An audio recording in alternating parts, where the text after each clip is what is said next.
Berikut ini karena tidak dinasihati ibunya agar mencari pekerjaan. Seorang pria tega menganiaya hingga tewas wanita yang telah melahirkannya. Bahkan tersangka merancang cerita seolah-olah ibunya tewas karena terpeleset di dalam kamar mandi.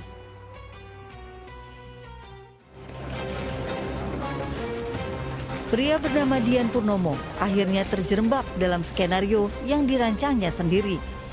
Ya, warga Kampung Widoro, Kabupaten Sragen ini ditetapkan tersangka atas kematian wanita 53 tahun bernama Setiorini yang tiada lain adalah ibu kandungnya. Tersangka sungguh tega menganiaya ibu kandung hingga tewas pada 28 Juni lalu. Ia membuat cerita seolah-olah wanita yang melahirkannya itu tewas terpeleset di kamar mandi. Bahkan pria 33 tahun itu adalah pelapor saat pihak keluarga besarnya menemukan kejanggalan atas kematian Setiorini, sehingga dilakukan pembongkaran makam pada 3 Juli lalu. Tersangka yang merupakan anak tunggal berdalih kesal karena kerap dinasihati ibu untuk mencari pekerjaan layak. Memang dua keluarga ini sehari-hari tinggalnya bersama, ibu dan anak. Yang bersama anak kandung, anak tunggal. Memang kesehariannya juga kesulitan ekonomi, sehingga si ibu kerap memberikan nasihat kepada si anak supaya mencari kerjaan yang benar. Atas perbuatannya, tersangka kini harus menanggung ancaman 15 tahun penjara. Heri Prasetyo melaporkan dari Sragen, Jawa Tengah. Masya Allah, ini begitu menyayat hati.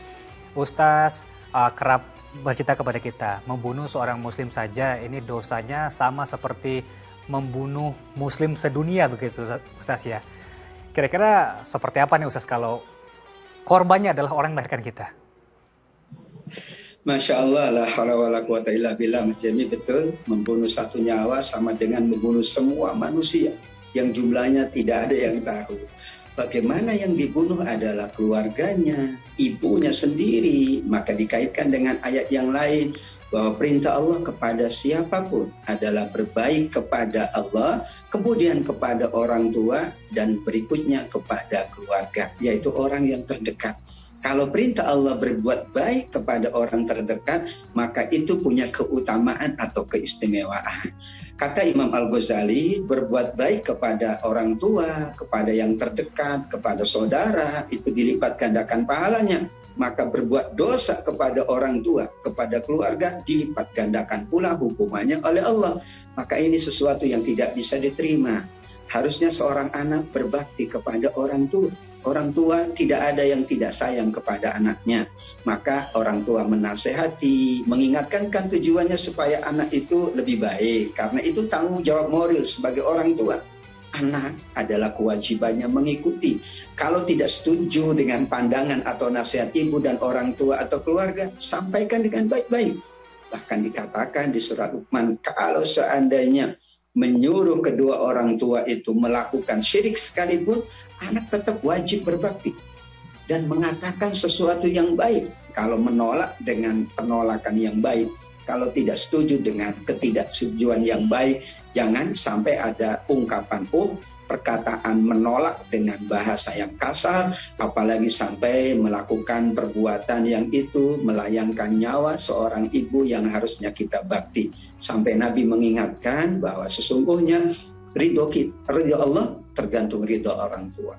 Murkanya Allah tergantung murka orang tua. Sebagian mengatakan kalau orang tua menjadi parameter baiknya kita, ridhonya Allah, maka termasuk juga orang terdekat kita. Ridho suami, itulah ridho Allah. Ridho istri, itulah ridho Allah. Ridho keluarga, itulah ridho Allah.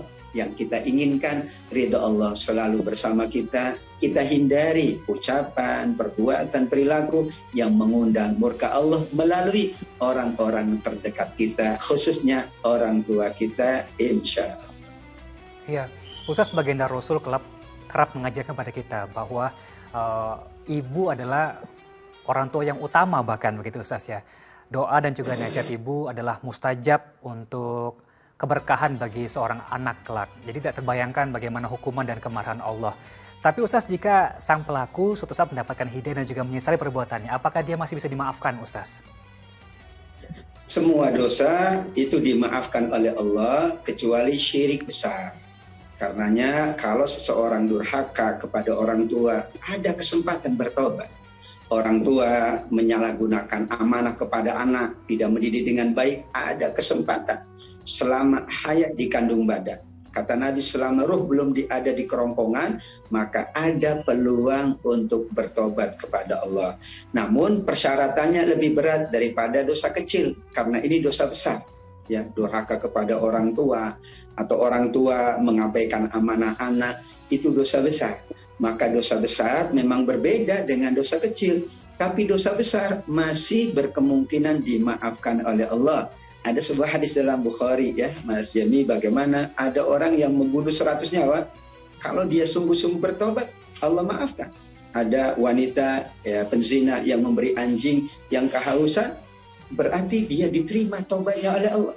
Tobat itu kalau sungguh-sungguh, apapun dosanya, maka Allah Subhanahu wa Ta'ala berkenan memaafkan, asal sungguh-sungguh, tulus karena Allah, dan berusaha memperbaiki diri, tidak lagi melakukan kesalahan yang sama di waktu-waktu yang akan datang. Baik, Ustaz. Kita coba lihat lagi topik yang berikutnya.